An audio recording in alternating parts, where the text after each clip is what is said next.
Hi everyone, welcome to the very first episode of Books and More Talk podcast with me, your host, Razia, where we talk about the books that build us.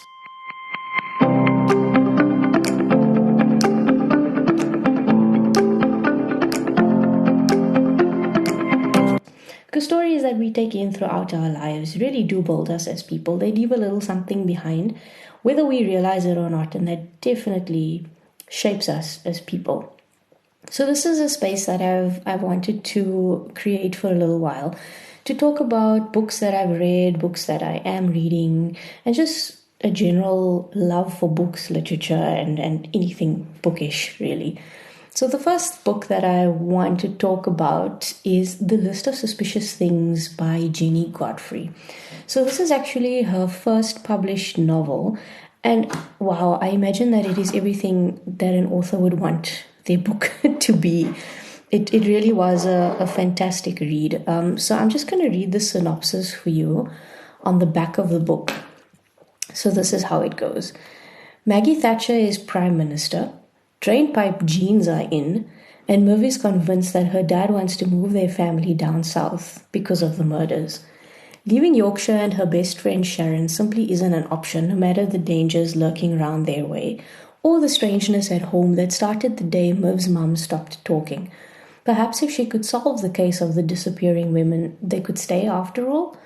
So Miv and Sharon decide to make a list of all the suspicious people and things down their street. People they know, people they don't.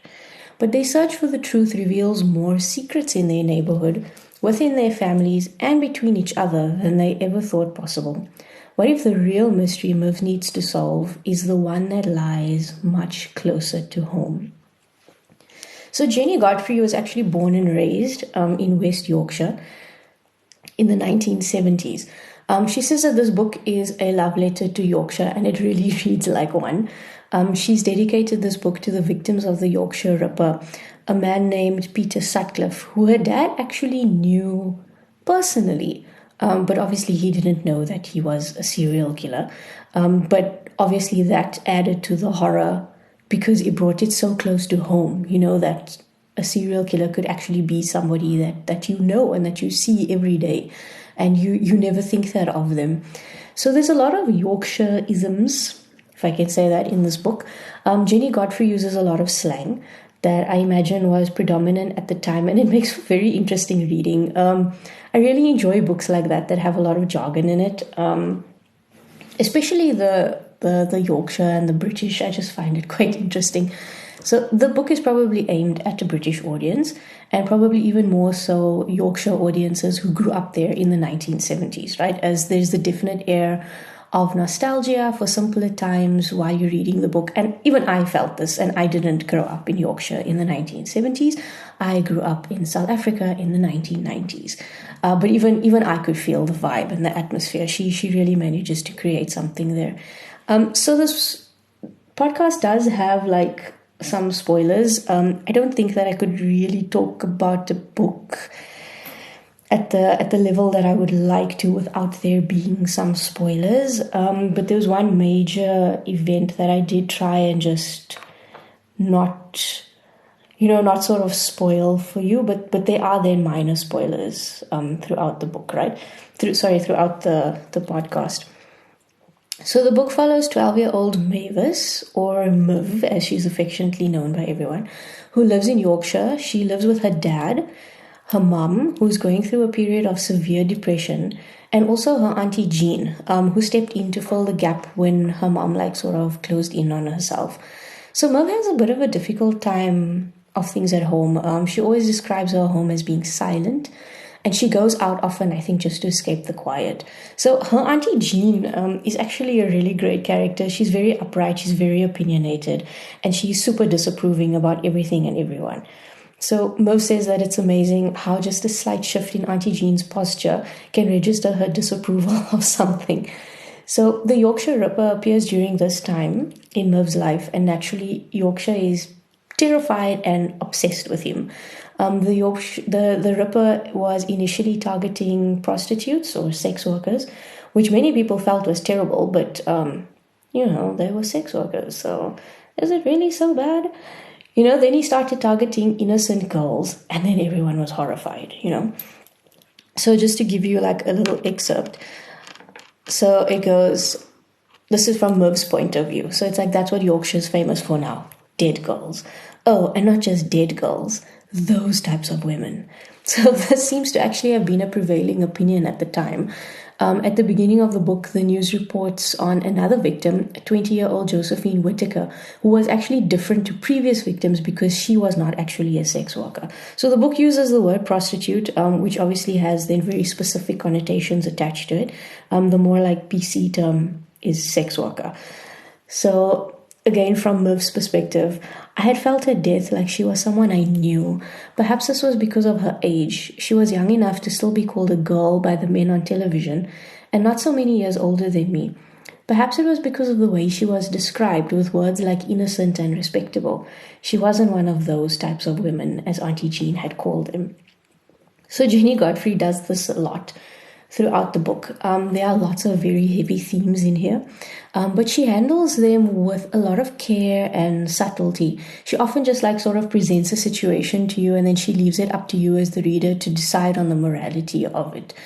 It can be very frustrating, but I like the way that she does it. So Miv and Sharon do, of course, pick up on a lot of things, but because they're 12 years old, they have a very innocent and incomplete understanding of what's actually happening, even if they feel that it is suspicious. So what I would say for Sharon, though, is that she's the only person in the book who actually expresses any kind of anger that the Ripper's victims are not viewed in the same way. So Auntie Jean refers to the prostitutes as women, but the other victims are called girls. And that word girls like sort of intimates an innocence and purity that the women don't necessarily have. So the police don't actually seem to be getting any closer to catching this guy, and Miv's dad was considering moving the family down south, which means to London, for their safety. So Miv really doesn't want this to happen, and she decides that she's going to try to catch the Yorkshire Ripper by making a list of everything and everyone they deem suspicious, and then investigate them with her best friend Sharon. So Sharon holds a very special place in Miv's life. I think that she's pretty much everything to her, and she's one of the few people who actually see Miv. Her home life, so Miv's home life is unstable at best. She often gets overlooked. But Sharon really cares for her friend. She compliments her. She makes her feel good. And I can understand why Miv wouldn't want to give that up by moving. And already, though, throughout the book, you kind of see that Sharon is embracing the shift to adolescence much more readily than Miv. And her interests then also seem to be shifting, which really scares Miv because she starts to feel them growing apart. And I don't think that is something she would really be able to handle. So that's like sort of an ongoing theme throughout the book as well. Growing up, really. So the first person who goes on Miv and Sharon's list is Mr. Omar Bashir. So there are some places that they include on the list as well, but I'm only going to go through the people because I think that you'd get a better understanding of the places when you actually read the book, right? So the reason for Mr. Bashir's inclusion is that he has dark hair, he has a moustache, he has dark eyes, he's not from around there, and he drives a Ford Corsair. Okay, so again, from Miv's point of view here, there had been no mention of the Ripper having brown skin, but there were lots of references to his black eyes and his dark stare and his bushy dark eyebrows and his swarthy complexion in all the descriptions I had read of him. Most people I knew were peculiarly afraid of anyone with darker skin than their own. It was suspicious by itself. So that passage, it really just kind of says it all, doesn't it? People are wary of someone who doesn't look and sound like them. And Mr. Bashir and his son Ishtiaq are from Pakistan. So they're very different from the locals, in every possible way. Eventually, Miv says that people settle into an uneasy acceptance of his presence as long as he keeps himself to himself. So another excerpt from her point of view. Auntie Jean had said, "I'm sure they're very nice, respectable people, but I hope they keep themselves to themselves," which seemed to sum up the feelings of most of the people in our neighbourhood. So Miv acknowledges that sometimes the way society behaves doesn't quite make sense, but people seem to go along with things anyway. And I think that as we grow up, that is something that we tend to absorb, and we just continue with certain kinds of behavior, and we don't actually question it. So this is what she says about it. I wondered where the rules had come from. The rules that said that pretty girls didn't like out with poor girls or clever girls. The rules that said that boys and girls couldn't be friends. And certainly not white girls like me and Sharon and brown boys like Ishtiak. I couldn't work out how I had absorbed these rules and why I still abided by them. So I feel like that's actually quite an insight for her. As a 12-year-old, it makes you wonder what kind of behaviors you've perpetuated from, maybe family and friends, people that you hang around, that maybe you don't feel quite right about, but you've never actually questioned. And why do we continue perpetuating these behaviors? So ultimately, even though Miv and Sharon acknowledge that Mr. Bashir is the nicest grown-up they know, he goes on the list simply because he looks different. Okay, so Mr. Bashir is probably the nicest character in the book. He's really kind, he's compassionate, he's accepting of other people, but he's also the victim of hate crimes. So although heartwarmingly later on in the book, there is a change in the way people receive him and his son, because after a period spent away, after a particularly nasty incident, people realize that they've actually missed him. And he's really become a part of their community, in there going to his shop every day and maybe having a little chat. So suspect number 2 becomes Miv and Sharon's teacher, Mr. Ware. Their reasons for adding him are that he has a moustache, he has dark hair. So you can see it's a lot about appearance here. He's always angry. The newspapers say that the Ripper is angry. And he's not from Yorkshire. So again, there's the idea that the people who are not from Yorkshire are not to be trusted. I can understand why Miv adds her teacher. He's a bully. And he picks on one particular kid in class who he feels is weak. And that is a quality that Mr. Ware's father couldn't abide in boys. He was a military man. So you can see again how behavior it perpetuates. I think it's subconscious in a lot of cases, Sharon again is particularly sensitive to Mr. Ware's bullying of this boy. And she actually goes out of her way to help him. So Sharon's quite a sensitive person. Merv points out a couple of boys in her class who are the usual type of troublemakers. So Reese and Neil.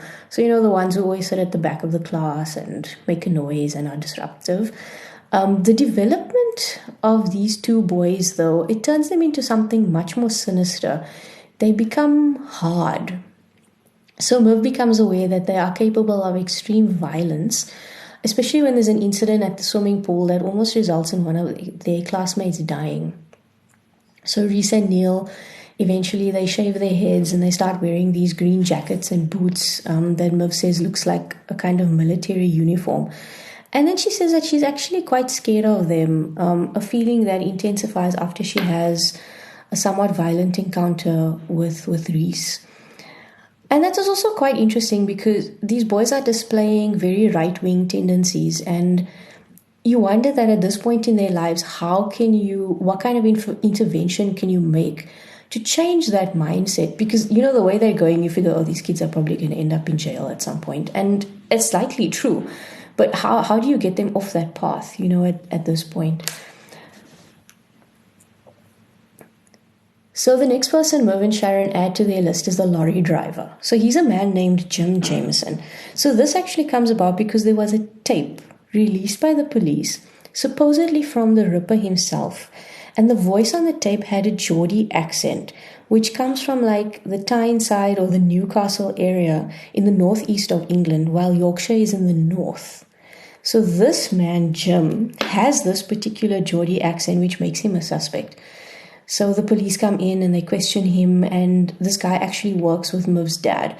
So it turns out that Jim is actually the softest of souls, but because of people's prejudices, he actually becomes the victim of violence. So this is also from Miv's perspective, but when her and Sharon are speaking to Jim, this is what he confides in them. The lads at work, he said, they think I've done something bad. His eyes started to fill with tears and I felt my own throat tighten. Men didn't cry. This was all wrong. He seemed to give himself a shake, and with a laugh that didn't seem to find anything funny, he said almost to himself, irony is that I couldn't hurt a bloody fly. The issue of Jim being different and not from Yorkshire makes him suspicious. And it's made worse by the fact that the Ripper supposedly had an accent like he did. He was eventually cleared by the police, and he received a letter from the governor saying that he was innocent. And he actually felt that it was necessary for him to carry that letter around with him after that, because he was afraid that he would be the victim of more violence. So about halfway through the book, as the Ripper's victims start to escalate, Auntie Jean tells Miv that she needs to keep her wits about her when she's out. So generally, throughout this book, kids are just out and about without any adult supervision or anyone really knowing where they are or what they're doing. So this is actually pretty good advice, because they just take their safety for granted, right? Which is, I mean, honestly, living in South Africa, a luxury I wish that we had. So there's a woman who states at some point, though, that they should actually tell the men to stay at home at night instead of the women, because the women aren't the murderers. And this is like, the tireless argument that women are still expounding today, that women suffer because of the bad behavior of men. And it's just, it's infuriating. So Miv is also told that she needs to look out for herself. So halfway through the book, a new boy starts at Miv's school, and she's quite taken by him, right? So she meets his mother, who has quite a posh accent, and Miv thinks that she is just stunning, and she describes her as elegant and glamorous. So she also uses different words, which makes her seem more exotic. Her son, Paul, was at a private school, but then he transferred to the local school with Miv and her friends. So this is actually a sweet little interlude, because it reminds you that Miv is a girl. She's 12 years old, and she's going through all of the normal growing pains of adolescence against this very serious backdrop of trying to catch a serial killer, which is, I suppose, not a standard experience or event in a 12-year-old's life. So the next suspect to go on the list is actually the librarian. Her name is Helen Andrews. So she's added, I think she's the first woman actually to go on the list. So she's added because she has mood swings, she acts suspiciously, she has a black eye, and Miv and Sharon actually wonder if she's hiding something. So the reason that they add her to the list is that they came across an article in the newspaper about the women in the Ripper's life. And I thought this was actually quite interesting. The fact that he must have a wife or a mother or a daughter who may be exhibiting suspicious behavior, like they're hiding something. So as she thinks about the women in their lives, Miv comes to this thought. I considered all the women in our lives, apart from Hazel Ware, they all seem to be the same shape and size of drudgery, a kind of wallpaper to our lives with nothing that stood out as being of interest to our investigations. It was almost as if they were a different species from us. I couldn't imagine them having the kind of secret inner life that I had, and that the wife of the Ripper must have. I was surprised to find that I felt strangely sad about this. Was that what we had to look forward to when we grew up? So Miv is talking about the secret inner life that she had. She's talking about their investigation into the Yorkshire Ripper, and she's worried that she's going to become a very boring, forgettable person when she grows older.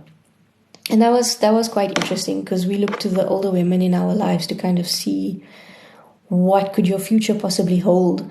And sometimes maybe the example is not very attractive or, something that you feel you can look forward to. So she also says, it seemed the older we were getting, the smaller our lives were becoming. Adults all over the place had started asking where we were going and what we were doing. And not just us, all girls.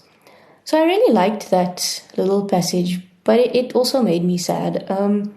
We lose some of the best part of ourselves, I think, when we leave our childhood and we take on, as Miv says, the drudgery that can at times be adulthood. Because, let's face it, adulthood is way overrated, right? And as girls grow into women, we become more vulnerable to the bad behavior of men. And we are somehow always dealing with the consequences of it. Our movement is restricted, our clothing is restricted, our behavior is restricted, everything is sort of then analyzed and scrutinized about us as women, who are actually the victims, but the men who are the perpetrators of the bad behavior are not scrutinized. And it's one of those very, very sad things in the world. So, of course, Helen is actually hiding something, right? She has a pretty dark secret that I sometimes think that she wishes she could even hide from herself, right? So this is not a fun arc for me to read, but honestly, I don't think it would be for anyone. Naturally, Sharon and Miv don't know exactly what it is they're seeing, but later on in the book, things actually start falling into place for them as well. So the next aspect on the list is actually the vicar, Mr. Spencer. So Miv and Sharon suspect him because they saw him in a place called Chapeltown when they made a not entirely sanctioned visit there. And the Ripper is known to operate in this place called Chapeltown. So also you figure that some shady things are going down when your vicar appears in a different town going into rundown buildings. And of course, Mr. Spencer then also has dark hair and he used to sport a moustache, but he's since shaved it. So the girls also feel that he's too good to be true. And when something seems too good to be true, it often is, right? So Miv attends a type of church camp during her holidays, and then she notices some odd things about Mr. Spencer, and she thinks he may actually be sick. So this again speaks to the innocence of Miv's outlook on life, whereas you as the reader can probably quite easily gather what his problem actually is, much to the embarrassment of his poor wife. So amongst all of this, there's also a growing right-wing movement in the village. And this of course then causes rising tension amongst the residents. And unsurprisingly, Reese and Neil are a big part of this. And one of their classmates found a flyer in their bags. And this is what the flyer said. It said, "Put Britons first, stop immigration, reject common market, restore capital punishment, make Britain great again." So I was actually wondering if that's where Donald Trump got his campaign slogan from, because I didn't know that it maybe started there.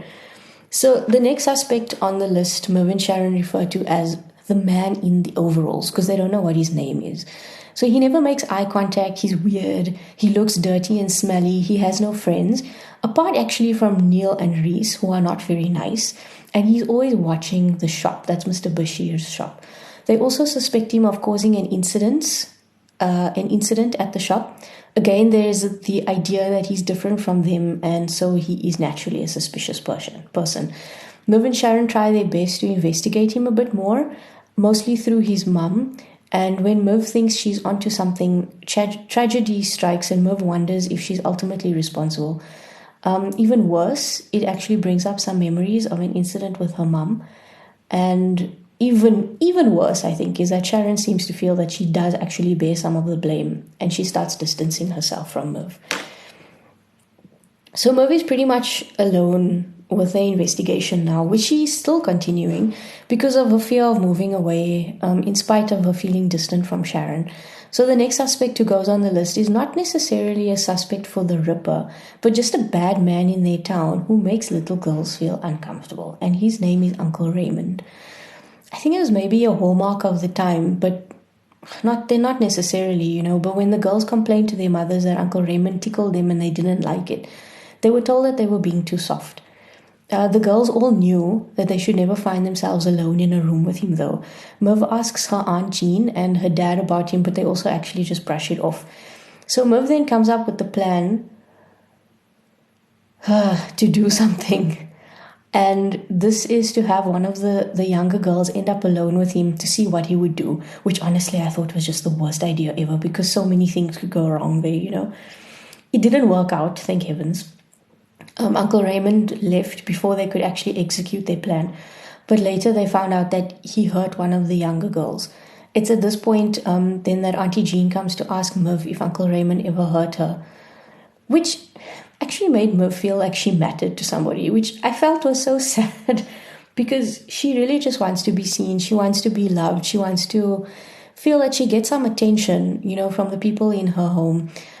So after feeling isolated from her friends now and her mother and the guilt that's consuming her, I think she really just needed that moment to feel loved, essentially. So the next person who goes on her list, I think was very difficult for her to put on, but it was actually Miv's dad.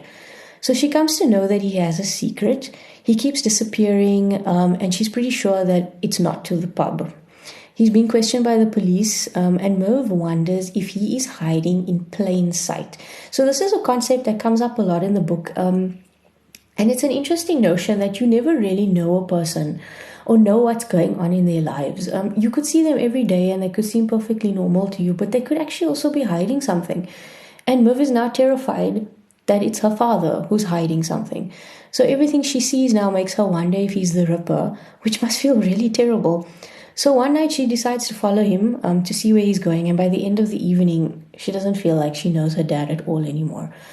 So I'm not going to tell you what happened specifically, but what I respect is that as young as Miv is, she actually confronts him about it later in the book, which I thought was really brave of her. And also good for her to gain some understanding and closure on the situation. So Miv is quite young, but I feel like her life experiences have matured her in ways beyond her years. So the last suspect who's placed on the list is a place. Okay, so it's called Healy Mill, and I include it because there's a bit of a climax of the book that actually happens here at this place, right? So while Miv and Sharon have been here before, their investigations were interrupted by a security guard. So the mill is on the list because the girls felt that it would be a good place to hide a body. Miv goes to the mill on her own this time, and she discovers that it's a hideout for some of the nationalists in the village. And she finds some flyers and the same flyers about making Britain great again and bits of metal piping, which was actually pretty ominous. So luckily her friends come and find her, but they're soon joined by Reese and Neil. So Reese actually throughout the book has developed an attraction to Sharon, which you can imagine is pretty dangerous for Sharon, especially because of her and Miv's closeness to Ishtiaq. You don't really want the attentions of somebody like that. So the situation escalates and it ends in yet another tragedy for the town. I won't lie, this one hit me pretty hard. When I read it, I was also like, what? And then I had to go back and actually read it again just to make sure that I read it correctly the first time. And it really got to me. But the silver lining here is that Miv's life at home settles down a lot and it comes back to some kind of normality with her mum, but she's always scared that it could go back to what it was at any moment. So Miv's mum, as I mentioned, is suffering from pretty serious depression, right? And she has like episodes where she maybe feels a little bit better, and then there's some days when she's actually really bad, and even some periods of time when she has to be admitted to the hospital. And I'm sure that there's a lot of judgment, going on about Miv's family in the town.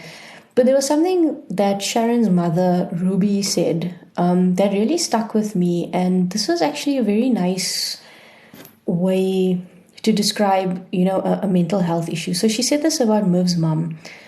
I used to look at Marianne and judge her, think she should just pull herself together. Now I realize she had no choice, that sometimes things happen that you just can't get over or snap out of straight away. Now I just feel admiration that she kept going, kept living until she was ready to come out of it. What a beautiful way to view a person who is suffering from a mental illness. Very often, we become frustrated with that person, but until we experience something similar, I don't think that we can actually begin to understand what it is that they're going through. So mental health, wellness, it's a journey, it's not a destination. And this is just an example of Jennie Godfrey's thoughtful writing. So in case you're wondering, they do actually catch the Ripper in the end. Not Miv, though. The police catch him. So this book is written so simply and so succinctly that if you are reading too fast, you may actually miss things. It's as beautiful as it is sad, and how through and in spite of all the trauma, we can still heal and come out of it as a better version of ourselves. It leaves you with a warm feeling, and I'm sure it will stay with you long after you've finished it. So the book is published by Penguin Random House, and it's available at all major bookstores. I actually saw it at Bargain Books where it piqued my interest. I saw that it was like a new author, and I just checked it out on Goodreads, and it had actually gotten a good review, like I said, of 4.33. So that's out of 5, by the way. And so I thought I'd give it a try, and I'm really glad that I did. It's priced at about 340 Rand. That's for the paperback, but you can find it a bit cheaper on Take-A-Lot if you're willing to pay the delivery fee. Otherwise, buy a cart for 500 Rand, you get free delivery. But this one is a highly, highly recommended read from me. So if you can get your hands on it, please give it a shot. So thank you for listening. I hope that you enjoyed the episode, and until next time, this is Books and Mortar with me, Razia, your host, where we talk about the books that build us. Goodbye.